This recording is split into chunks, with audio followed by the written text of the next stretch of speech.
Glória a Deus. A paz do Senhor, meninas. Amém.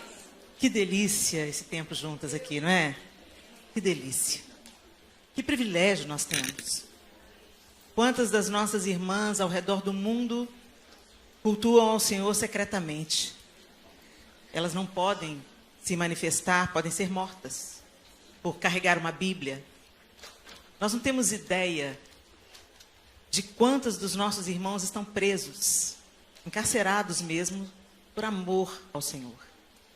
Então desfrute da liberdade que você tem, não apenas para viver uma vida boa, uma vida leve, uma vida frutífera, mas também para dobrar os seus joelhos em gratidão ao Senhor pela oportunidade que Ele te deu e sustentando essas nossas irmãs que estão lá no Oriente Médio, lá do outro lado do mundo, sendo cerceadas na sua liberdade.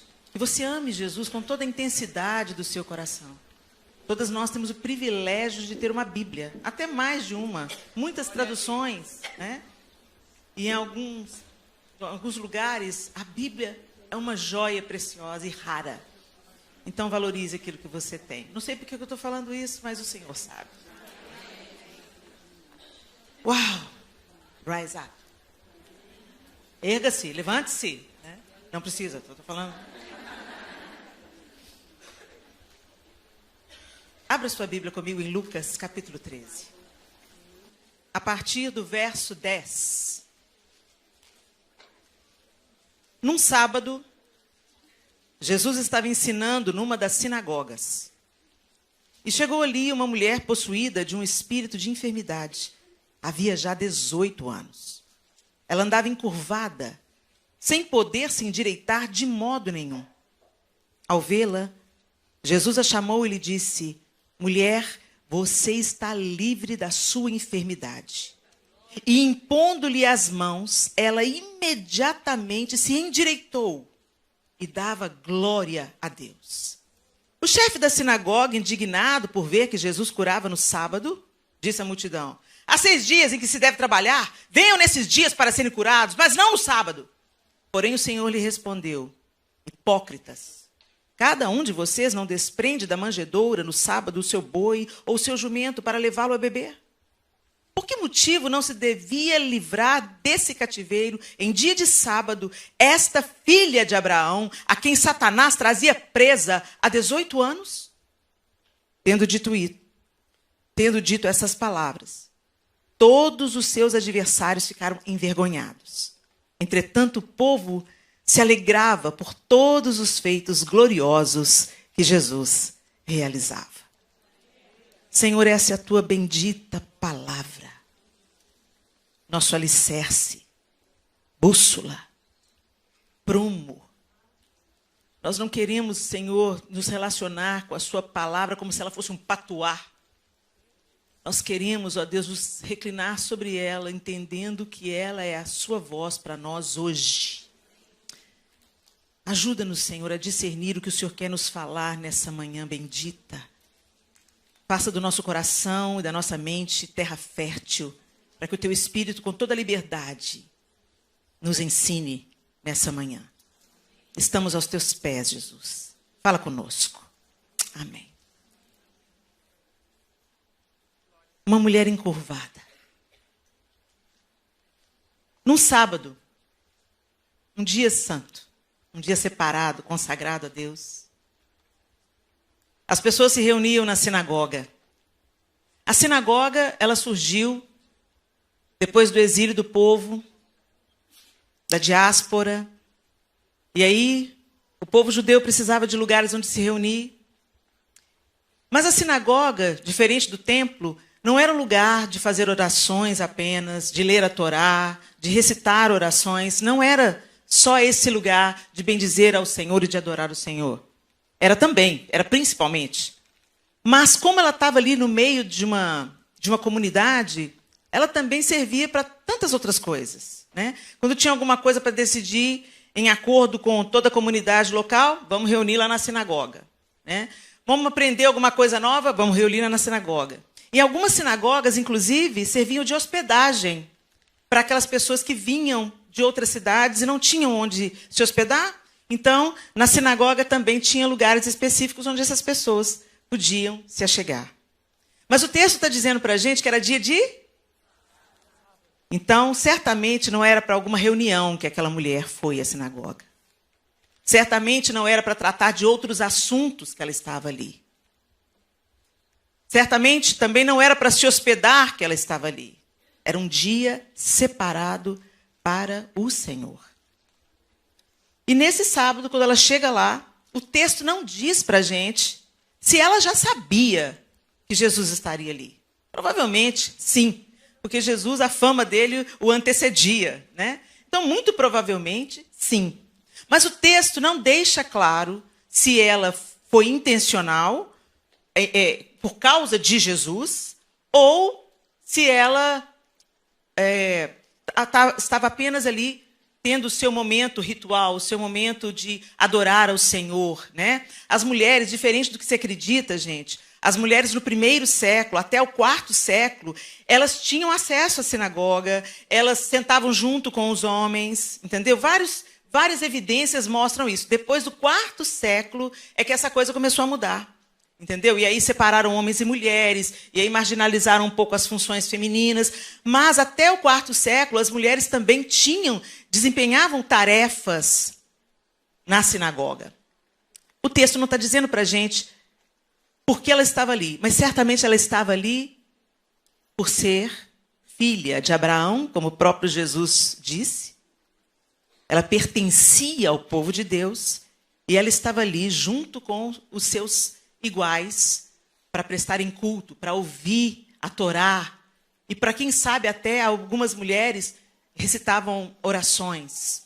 Ela estava ali com esse propósito. Ela foi intencional em ir à casa do Senhor, ir onde Deus estava. Sabendo ela que Jesus estaria ali ou não. E como que ela chegou ali? Será que ela estava acompanhada? O texto também não fala. Sozinha? Alguém a conduziu? Porque ela tinha uma aleijão. Ela era curvada. Uma doença que a impedia de olhar o céu. Uma doença que a impedia de ser abraçada. Uma doença que deve ter gerado na casa dela todo tipo de adaptação, uma vez que ela não conseguia se erguer, segundo o texto, de maneira nenhuma. O maior cenário que ela tinha era seus próprios pés. E o chão diante dela. E os pés de outras pessoas. Mas ainda assim, ela foi à sinagoga. Ainda assim. 18 anos, gente. 18 anos. Quando a gente vai se estendendo numa luta, numa espera, né? O livro de Provérbios mesmo diz que a esperança adiada faz apodrecer os ossos. Quando a gente está numa espera há muito tempo, é natural que a gente se canse da batalha. Mas eu quero te dizer, nós não vivemos no natural, nós vivemos no sobrenatural. E quando nós temos Jesus na nossa perspectiva, e essa mulher tinha, se ela não pudesse vê-lo totalmente, ela podia virar a cabeça, o texto não fala que ela não podia virar a cabeça. Ela estava ali e ela estava diante do Senhor. Então eu quero dizer para você, eu não sei que luta que você está atravessando, há quanto tempo você está atravessando, mas eu quero te dizer, continue com Jesus no seu raio de alcance, na perspectiva do seu olhar, ok? Ele sabe o tempo perfeito de todas as coisas. Nem se antecipa, nem se atrasa. Ele é perfeito em tudo que ele faz. E ele é digno de ser adorado, fazendo ou não fazendo. Ele é digno de ser adorado. Porque, na verdade, ele já fez tudo. Tudo. Muito bem. O texto não fornece muitos detalhes, mas o fato é que ela foi onde Jesus estava. E a gente? Será que nós temos buscado estar onde Jesus está? Eu não estou falando só do contexto da igreja, gente. Nós não somos cristãos só aos domingos. A nossa vida é uma vida de Deus, para Deus. Então, se eu estou cozinhando, é para Deus, é para a glória de Deus. Se eu estou cuidando de bebês, é para a glória de Deus. Se eu estou alimentando meus filhos, é para a glória de Deus. Se eu estou passando roupa, a camisa do meu marido, é para a glória de Deus. Se eu estou desempenhando a minha função no meu trabalho secular, não tem trabalho secular mais para você não, minha linda. Você nasceu de novo. Então, onde você for, você é uma profeta de Deus, uma profeta da vida. Não tem esse... Para de compartimentar a vida, gente. A minha vida na igreja, a minha vida no século. Não tem vida... No século, você é a igreja. Você que é o sal, você que é luz, você transforma os ambientes onde você está. Esse é o plano de Deus para a nossa vida. E quando a gente começa a compartimentar a vida, aí a gente vive uma vida dupla. A gente é muito santinha na igreja e o cão em outros ambientes. Como já foi falado aqui antes, eu não vou me repetir, né, irmão? O Senhor quer na gente integridade. Que a gente seja a mesma mulher, estando no púlpito, estando na cozinha, varrendo um chão, trocando uma fralda, cuidando do filho, do neto, do marido, desempenhando a nossa função. Se a gente é uma grande mulher poderosa, tem muitos funcionários, ainda assim você é cheia de Deus, cheia de humildade, cheia de favor, cheia de graciosidade. Então não é o ambiente que nos define, nós mudamos o ambiente. Esse é o propósito de Deus para nós. Por isso que ele fala, vocês são sal da terra, vocês são luz no mundo. É a luz que quebra a escuridão, mesmo que ela seja pequenininha. Um palito de fósforo quebra a escuridão. E a gente tem que ter essa consciência. Mas será que nós somos intencionais em estar onde Jesus está? Será que a gente lembra quando a gente está diante da tela do computador, ou consumindo alguma coisa, ou participando de alguma conversa? Será que a gente lembra que o Senhor está? Porque Ele é onipresente.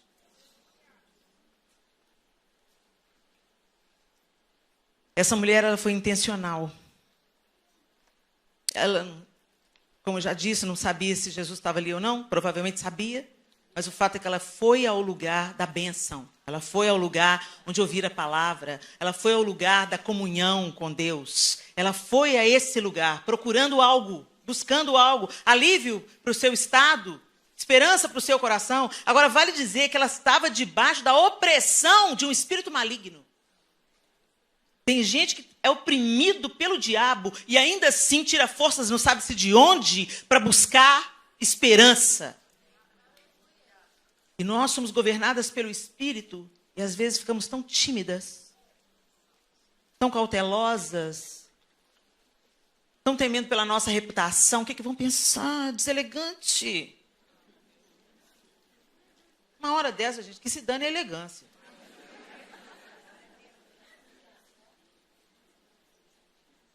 Muito bem. Esse estado era um estado de opressão maligna. Não era uma enfermidade comum. Era uma enfermidade gerada por uma opressão. Onde foi o início dessa opressão? Há 18 anos anteriores, mas não se diz o que causou essa opressão, qual é a brecha para essa opressão, por que ela era oprimida. Jesus deixou muito claro que ela estava debaixo de uma opressão maligna. E ela não podia endireitar-se sozinha, o texto disse para a gente. E aqui fica uma dica boa. Se o texto está dizendo que ela não podia endireitar-se sozinha, provavelmente ela já devia ter tentado. Ela já devia ter tentado os recursos que a época oferecia. Ela já devia ter tentado o que a medicina podia fazer. Ela já podia ter tentado uma série de coisas para melhorar a sua postura, para poder se erguer um pouco mais. Mas o texto falou que ela não conseguia de maneira nenhuma. Da mesma forma, nós abraçamos os preceitos morais como se nós pudéssemos transformar a nós mesmas. A gente se acha melhor do que a outra porque a gente é evangélica. A gente se acha mais pura, mais santa, mais limpinha. Jesus chamou isso de sepulcro caiado. Bonitinho por fora, branquinho, limpinho, mas por dentro um corpo em decomposição. É sério isso, gente, porque o farisaísmo está em voga.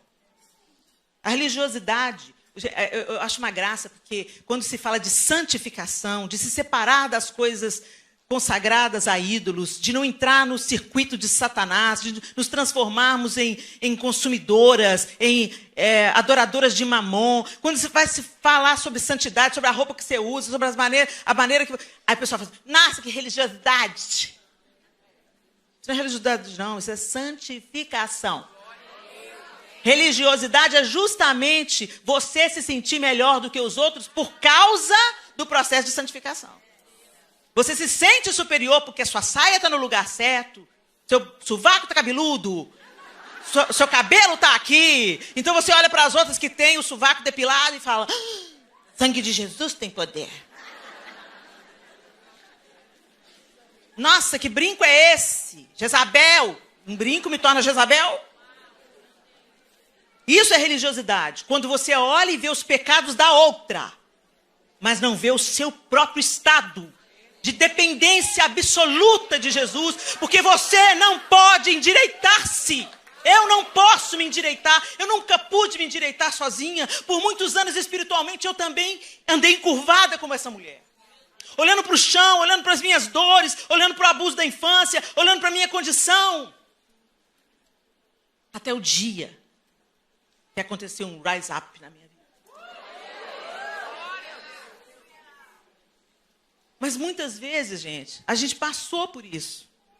Você lembra daquele dia que o Senhor chegou na sua vida e você estava nesse estado encurvado também? Você lembra? Lembra aí, traz a sua memória. Como é que você estava naquele dia que Jesus te alcançou? Naquele dia que você sentiu convicção dos seus pecados e você sabia que precisava dele e sabia que precisava se render, você estava exausta? Você estava em luto? Ou foi uma coisa meio que por acaso? Ou você estava lendo a Bíblia da família e de repente as letras saltaram, fizeram sentido para você? Cada uma aqui tem uma experiência, mas você tem uma memória de onde Jesus entrou? De onde ele te viu?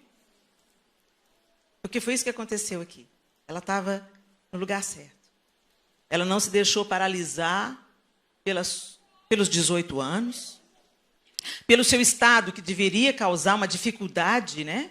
Essa mulher devia ter muitas dores, porque não é o estado natural a gente andar assim, né? Ela tinha uma doença, mas ela venceu isso tudo e foi para onde Jesus estava. E o texto diz para a gente o quê? Ao vê-la, Jesus te viu. Você pensa que você está aqui por causa do seu intelecto? Você pensa que está aqui porque você entendeu? O Espírito Santo te apresentou Jesus. Ele tirou as escamas dos seus olhos, o entorpecimento da sua mente e apresentou a você Jesus Cristo. Jesus te viu. Você está aqui porque Jesus te viu. E ele a chamou. O texto não fala que ela pediu alguma coisa. O texto fala que ela estava no ambiente onde ele estava. Cercada de pessoas que queriam estar no mesmo lugar. Um ambiente favorável. E nesse ambiente ela foi vista pelo Senhor. E quando ela foi vista, ele a chamou. Gente, nós não recebemos salvação para ficar para a gente, não. Nós não recebemos cura, livramento, renovo. Nós não fomos endireitadas pela misericórdia e bondade de Deus para nos ensoberbecermos, para nos embaraçarmos na nossa própria vaidade, no nosso orgulho, para nos sentirmos, como já foi mencionado, melhores ou superiores. Gente, a graça nos nivela. Todo mundo aqui precisa da graça de Deus. Nós não somos nada sem a graça de Deus. Ou seja, ninguém aqui é maior do que ninguém. Todos são iguais, todos são mortais. Diante dele não existem grandes ou sobrenaturais. Todos hão de ver todo o seu poder. Céus e terra, anjos e homens se curvarão diante do Rei. Ele é o Rei. Ele é digno, Ele é perfeito, Ele é onipresente, onisciente, onipotente, glorioso, majestoso, Ele. E a gente hoje põe os olhos tão nos homens, as expectativas nos homens, os líderes, prever referenciais. Tá tudo bem, gente, a gente precisa de referenciais. Não só de buscá-los, mas de nos tornarmos referenciais. Mas você tem que entender, o seu maior modelo é Cristo. Aquele que você quer mais imitar, perseguir, é Cristo. Você quer a vida dele em você. É a vida dele em nós, gente. Que transforma esse amontoado de transgressões em retidão.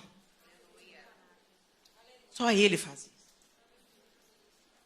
Ele viu e a chamou, como chamou você, como chamou a mim, para se aproximar dele. Ele podia ter dado uma palavra. Ah, essa mulher aí, seja curada. Ele a chamou, chega perto. Nós precisamos da intervenção de Deus. E para isso nós precisamos nos aproximar. Gente, a gente não vive com comida do domingo. Se você comer só no domingo, você vai morrer de inanição. E está acontecendo a mesma coisa espiritualmente com muitas mulheres que estão assentadas nesse auditório. Você está exausta, jogando a toalha, questionando Deus acerca de uma série de coisas, mas você não chega perto. Você não chega perto. Você já foi erguida pelo Senhor. Ele já te endireitou. Mas eu acho que você ficou tanto tempo acostumada com essa posição que você volta para ela. Você já está curada. Você já foi erguida. O Senhor já te chamou, mas você volta para ela e começa a prestar atenção nas suas dores, começa a prestar atenção no chão, começa a prestar atenção em tudo que está errado. Ó vida, ó céus, ó azar, que vida difícil. Por que a vida da outra é tão boa, mas a minha não? Porque você não se achegou. Chega perto. Fique ao alcance das mãos dele. Chegai-vos a Deus e ele chegará a vós outros.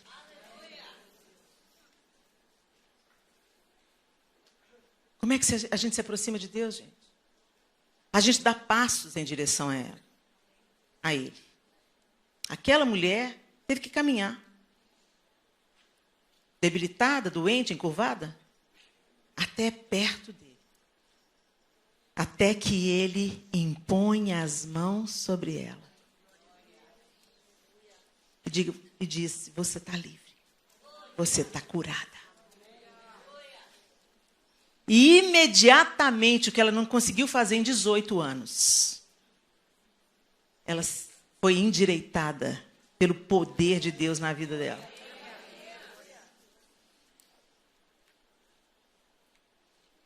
Se aproxime. Independente de como você esteja. Ah, Helena, eu não consigo. Você consegue maratonar Netflix? Então, você consegue ler a Bíblia. Você consegue conversar com a sua amiga pelo WhatsApp? Então, você pode orar. Gente, o que é primordial na vida cristã, a gente não faz. Se a gente não come arroz com feijão espiritual, você acha que você vai aguentar feijoada? Se a gente não se nutre do básico, você acha que você vai correr com os cavalos? Vai ser pisada por eles. A mesa já está posta, gente. Tudo que Jesus tinha que fazer, ele fez. Está consumado. Foi o que ele disse. Está consumado. Mas você tem que se chegar à mesa. Se assentar à mesa do banquete. Conhecer o seu pai, conversar com ele, falar com ele. E deixar que essa convivência íntima te transforme à semelhança dele. Nós somos transformados por aquilo que contemplamos. Nós nos tornamos semelhantes àquilo que contemplamos. Por isso que às vezes você está tão angustiado, fica vendo só tragédia. Você vai sendo moldada pelo seu ambiente quando você não tem Deus no foco principal da sua vida. Muito bem. Jesus fala para ela: mulher, você está livre da sua enfermidade. E impondo-lhe as mãos, ela imediatamente se endireitou e dava glória a Deus. Uma vez que essa mulher voltou para o lugar que ela foi criada para ocupar, e isso nós experimentamos na redenção, Nós estávamos distanciados de Deus, mortas nos nossos delitos e pecados, e o sacrifício de Jesus nos ergue, nos aproxima de novo de Deus para nós vivermos com Ele um relacionamento. Um relacionamento de quê? De glorificar a Deus. Porque, gente, à medida que nós glorificamos a Deus, tudo na nossa vida vai para o seu devido lugar. Sabe, a gente fica tentando se endireitar pela própria força. Achando que a gente tem que fazer isso, aquilo outro. Não, a gente se achega. A gente é reconciliado com Ele, chega perto. O resto Ele faz. E aí, a partir do momento que Ele faz, você se apropria daquilo que Ele fez. E você começa a andar de um modo diferente. Eu não olho mais para o chão. Eu olho para o alto. Eu olho para o horizonte diante de mim. Eu tenho uma outra perspectiva de vida. E eu olho para o alto e para o horizonte diante de mim, não mais vivendo egoisticamente. Não mais vivendo pensando nos meus próprios prazeres, desejos e sonhos. Gente, nós temos um cristianismo contemporâneo tão focado no eu. Isso não tem nada a ver com o evangelho de Jesus Cristo. A essência do evangelho é dar, não receber. Melhor coisa é dar do que receber. Deus amou o mundo de tal maneira que Ele deu Jesus. Jesus amou-nos de tal maneira que Ele deu a sua vida. E você quer só receber. Vocês pedem e nada tendes, porque pedem só para vocês mesmos, para gastarem nos seus desejos e nos seus prazeres. É o que a Bíblia diz. Vivemos tão focadas na nossa dor ou no nosso sucesso, que Deus passa a ser um acessório. Só que Ele não é, né?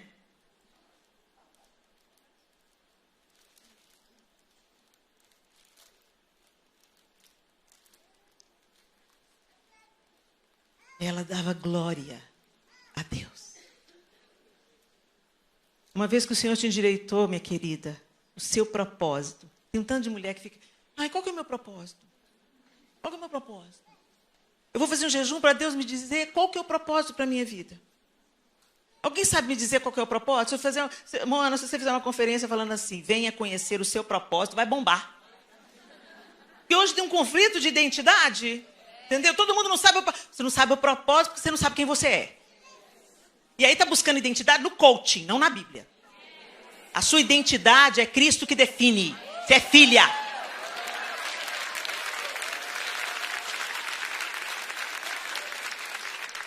E aí, fica nessa confusão. Tem dia que você está ótimo, igual o bonequinho do posto de gasolina, né? Vem pro culto do poder, né? Foi na reunião lá, na consulta com o coaching. Não estou desmerecendo o coaching não, gente. O coaching é uma benção, lá na área dele, de atuação. Tá bom? Não mistura essa estação, não. Mas enfim, aí você está lá, você foi na reunião com a mentoria, com o coach, ela falou tantas coisas sobre a neurociência, coisa maravilhosa, tudo lindo. Aí você sai do consultório assim, uau! Eu sou poderosa! Chega 2 dias depois, o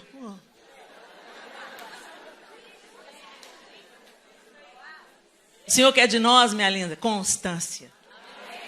Constância. Fidelidade. Constância. Às vezes a gente fica impressionada com a velocidade, né? Aceleração. A Moana usou esse termo ontem. Mas é tão interessante que ela ministrou aqui de manhã. Vocês já notaram a esteira rolante? Quem é que já andou numa esteira rolante? Numa esteira. A esteira rolante, gente, aliás, deixa eu abrir um parênteses. Quando você entrar na esteira rolante e você não quiser andar, fique à direita e libera a esquerda para quem está com pressa, tá bom? Passe adiante, tá? Passe adiante, pelo amor de Deus. Muito bem. A esteira rolante, gente, é o seguinte, você percorre a mesma distância com mais velocidade e menos esforço. Isso é unção. Quando você está cheio de unção, você entra na esteira, você não muda o passo. Você vai no mesmo passo, mas você percorre mais rápido a distância com a metade do esforço. Então, quando a gente está muito cansada, é a evidência de que a gente pegou mais coisa do que Deus mandou a gente pegar. Culpada. Muitas vezes é o meu termômetro. Quando eu estou cansado, epa, Senhor, onde eu não te ouvi? Onde eu não te ouvi? Porque o seu fardo é leve. A gente encara a oposição, a gente encara a resistência do inferno, a gente tem as nossas questões familiares, mas quando você está na vontade de Deus, você vai na esteira rolante. Com menos esforço, percorrendo a mesma distância, com um tempo menor. O Senhor quer fazer isso com a gente, meninas. Ele quer fazer isso, mas nós precisamos nos achegar a Ele. Não tem outro caminho, não. Não tem receita, não. E à medida que nós caminhamos com Ele, a gente vai entendendo que a vida não é só sobre nós. A vida não é só sobre o meu ministério.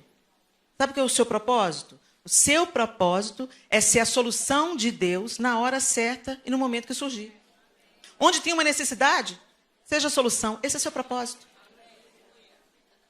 Às vezes a gente pensa que propósito é sobre microfone, sobre gravação, sobre CD, sobre música, sobre posição, sobre título. Não, propósito é quando o dom que Deus te deu serve para aliviar a dor de alguém, para trazer resposta para alguém, para trazer consolo para alguém, para trazer cura para alguém. Qualquer uma de nós aqui está habilitada. Qualquer uma de nós está habilitada, porque primeiro, o Senhor já nos deu com esse presente, que são os dons. Ele já deu para a gente alguma coisa. O que Ele te deu aponta o seu propósito. Ele não ia te pôr no grupo de louvor sem você ter voz. Não ia. Não, mas Deus me chamou para o louvor. Não chamou não, bem. Você está carente. Você está carente, precisando da aprovação dos outros. Aí você quer o lugar na igreja que te dá visibilidade, porque o pessoal... Cara do som, abaixa o seu microfone, linda. E está tudo bem. Você não é pior do que ninguém por causa disso. Você só não está no seu lugar de atuação. E aí, você é muito frustrada. Porque é ruim. Quando você não está encaixando no todo, é muito ruim. O Senhor não faz isso não, gente. O Senhor é um pai amoroso. Se Ele vai te mandar para o Alasca, Ele não vai te mandar de bermuda e chinelo. Ele põe na sua mala o que tem a ver com o seu destino.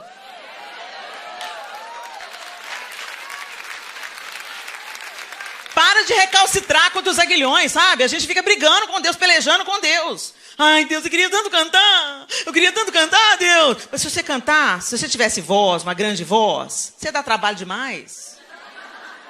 O orgulho, a soberba, a arrogância, a autossuficiência, podia entrar, você podia ficar longe de Deus. Ele não vai arriscar te perder, não. Então, abra a mala. Veja o que Deus colocou lá e sirva o seu próximo com isso. Você não precisa de uma plataforma para isso. Aliás, gente, eu me sinto eficaz na plataforma. Mas eu me sinto eficaz também quando eu estou fazendo alguma coisa. Esses são os meus preferidos. Quando eu estou fazendo alguma coisa que eu sei que Deus aprova.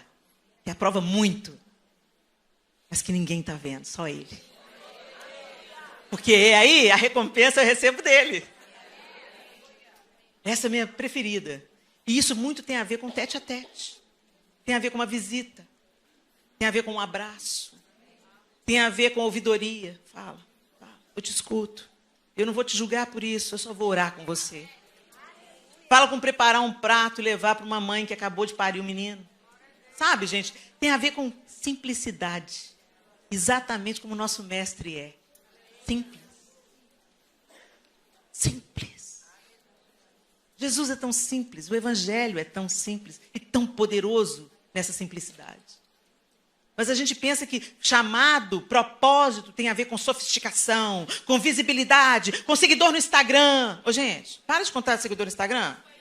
Deixa eu falar com vocês uma coisa. O dia que Davi resolveu contar o exército, Deus pesou a mão. Mas por que, Helena? Por que Deus pesou a mão sobre Davi? Deus mesmo mandava fazer censo, recenseamento para saber quanto, para contar as coisas. Quando Deus manda contar, ele tem um propósito. Quando o homem está contando, está assim, vai descendo. Ai, fulano é tanto, né? Tem tanto. Eu só tenho isso. Isso aí é um modelo de Satanás, gente. O modelo de Jesus é outro. A princípio ele tinha 12 seguidores. E a gente fica contando vantagem enquanto gradativamente vamos nos distanciando do nosso verdadeiro propósito, que é ser útil na vida das pessoas que estão ao nosso redor. Quando eu fui no enterro de uma amiga querida, que foi uma bênção na minha vida, era o braço direito da pastora Zenete, Ana Lúcia. Zenete, quando a gente viajava junto, ela falava assim: Helena e Ana Lúcia, não. Separa os quartos. Porque a gente arrumava uma conversaiada, uma choradeada, uma risaiada. Que a Zenete falava: vocês não dormem? Separa a Helena e a Ana Lúcia. E a gente amava estar junto. E a Ana Lúcia foi embora mais cedo para casa. E eu me lembro do dia que a gente estava no velório dela. Era um momento de dor. Mas foi um momento também de graça. De ver as pessoas testemunhando de quem a Ana Lúcia foi na vida delas. De coisas que a gente não sabia. O seu propósito é como um jardim fechado.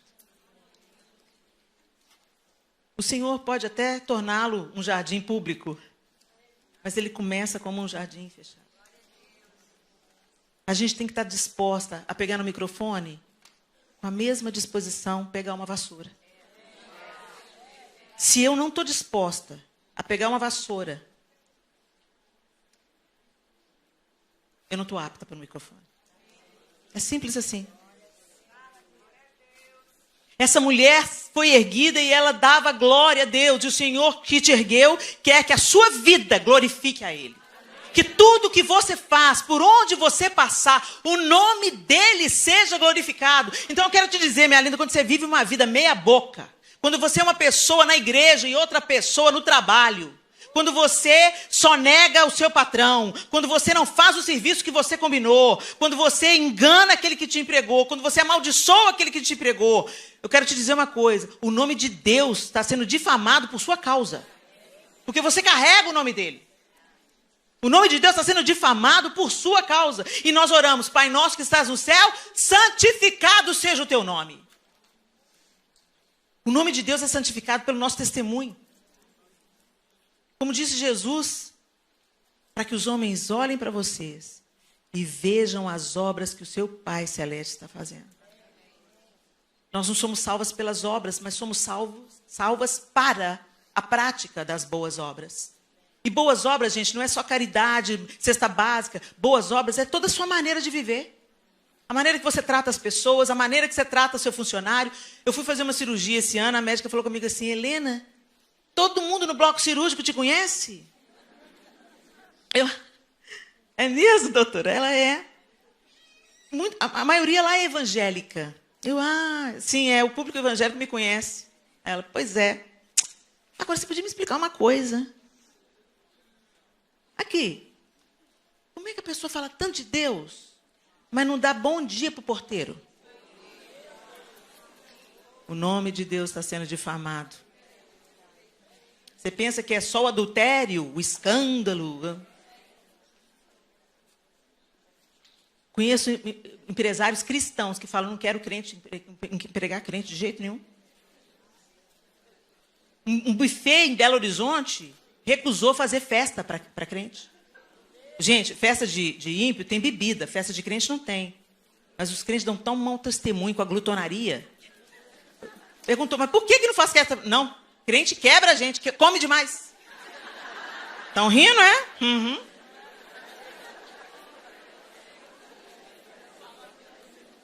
O Senhor nos ergueu, minhas queridas, para o nome dele ser glorificado. O nome dele ser glorificado, o nome dele ser glorificado. E à medida, gente, que nós estamos nesse relacionamento com Deus, num envolvimento íntimo com Ele, e o nome dele é glorificado, a gente é feliz. Feliz é quem teme o Senhor e anda nos seus caminhos. As pessoas estão buscando tanta felicidade onde ela não está. Felicidade no efêmero, felicidade no temporal, no passageiro. Felicidade no dinheiro, nas coisas, na bolsa, nos relacionamentos. Se você temer ao Senhor, e temer ao Senhor não fala de ter medo dele, temer ao Senhor fala de reverenciar ao Senhor, obedecer ao Senhor, andar os caminhos que o Senhor traçou para nós. A felicidade vem e ela não depende das circunstâncias. Ela está, porque Deus está.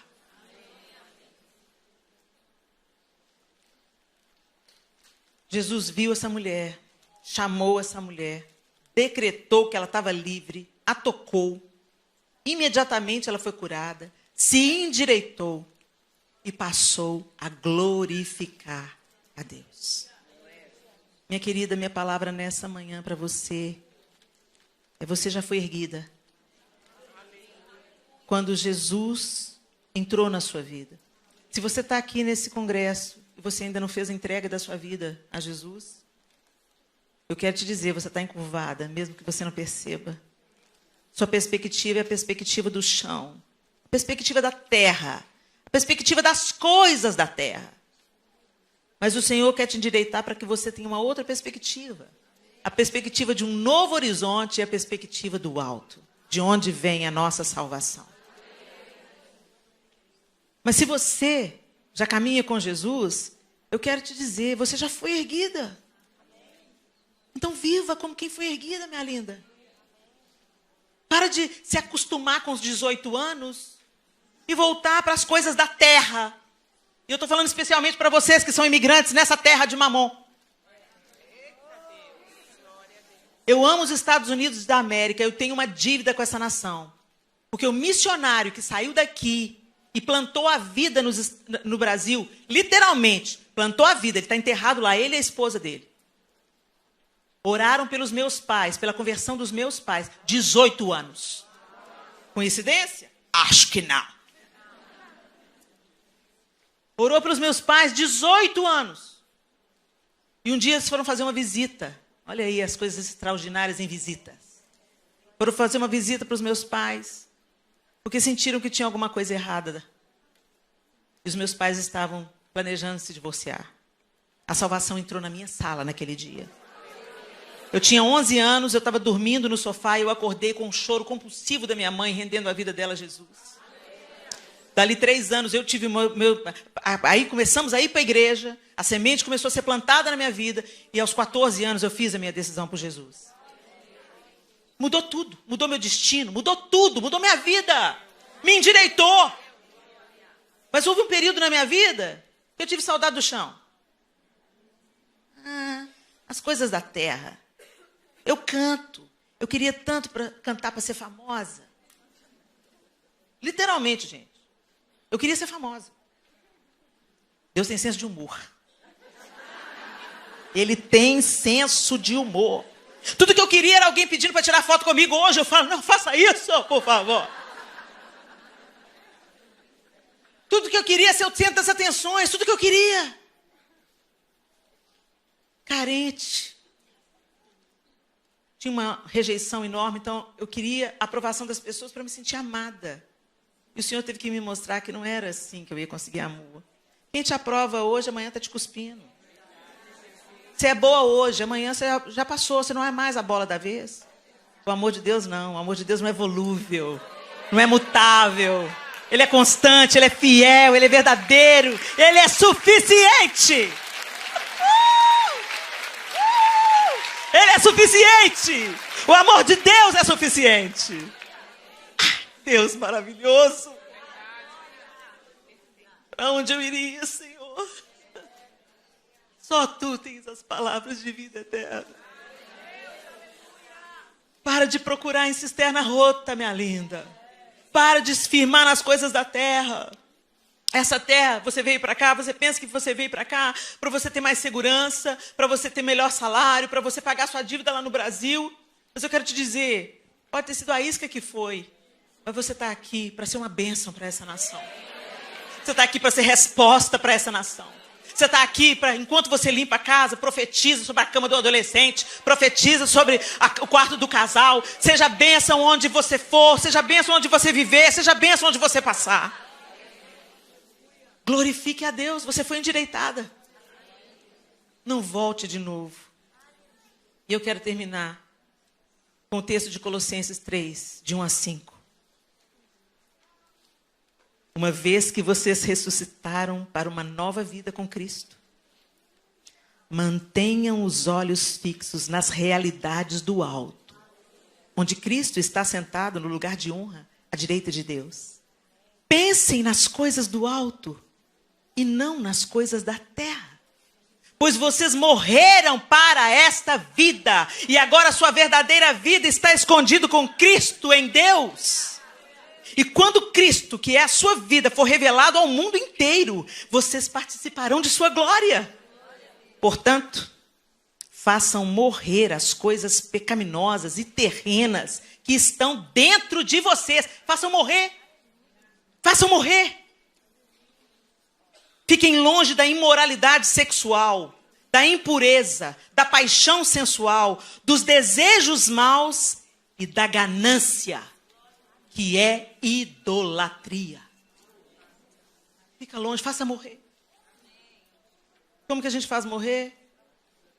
Chegando perto do Senhor, mantendo os nossos olhos fixos nele, olhando para o alto, pensando nas coisas do alto, conversando sobre as coisas do alto. Enchei-vos do Espírito. Como? Falando entre vós, com salmos, hinos e cânticos espirituais.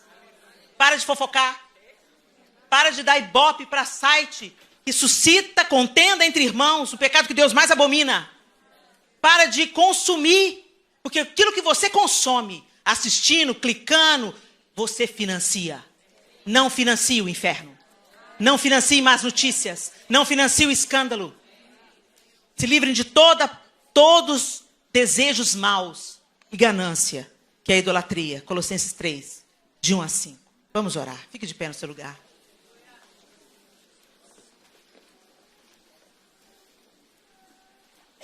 Segura a mão dessa mulher que está do seu lado.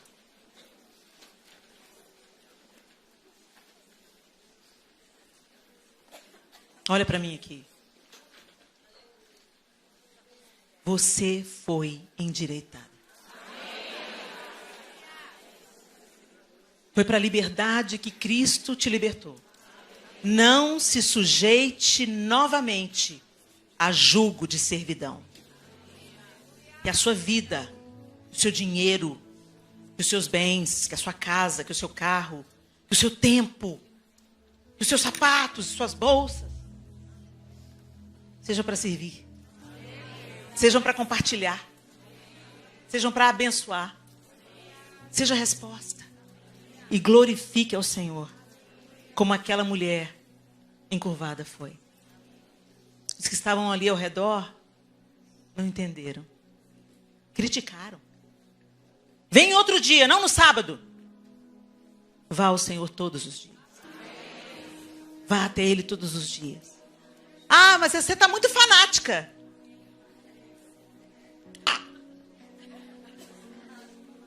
Se eu sou viciada em cinema, aí eu sou excêntrica, eu sou cinéfila. Mas se eu sou viciada em Cristo, aí eu sou fanática. Não, eu sou separada. Ele é a única coisa que você pode se viciar que só vai fazer bem. A única coisa, a única. Por isso que com ele é adoração. E com todo o resto é idolatria. Muda tudo. Senhor, nós te bendizemos nessa manhã. Nós agradecemos ao Senhor, porque o Senhor um dia nos ergueu. O Senhor um dia nos levantou. O Senhor um dia fez por nós o que nós não conseguiríamos fazer sozinhas. O Senhor nos salvou, nos resgatou, nos comprou por alto preço. Mas, Pai, nós não queremos viver reincidindo a curvatura. Nós não queremos voltar a olhar para as coisas da terra. Nós queremos colocar os nossos olhos fixos nas coisas do alto, pensar nas coisas do alto e viver uma vida que glorifique o Senhor em todo lugar, em qualquer lugar, em toda hora. Senhor, Espírito de Deus, nós te pedimos, o Senhor que nos convenceu um dia da justiça, do pecado, do juízo, nos habilite, Senhor, a crescermos em conhecimento do Senhor, a nos debruçarmos para estudar as Escrituras Sagradas, a revitalizarmos a nossa vida de oração. Ajuda-nos, Espírito, a conversarmos entre nós com salmos, cânticos, sinos espirituais. Deus, nos ajuda a viver uma vida no Espírito, nos ajuda a ser direcionados pela Tua voz. Nos ajuda, Senhor.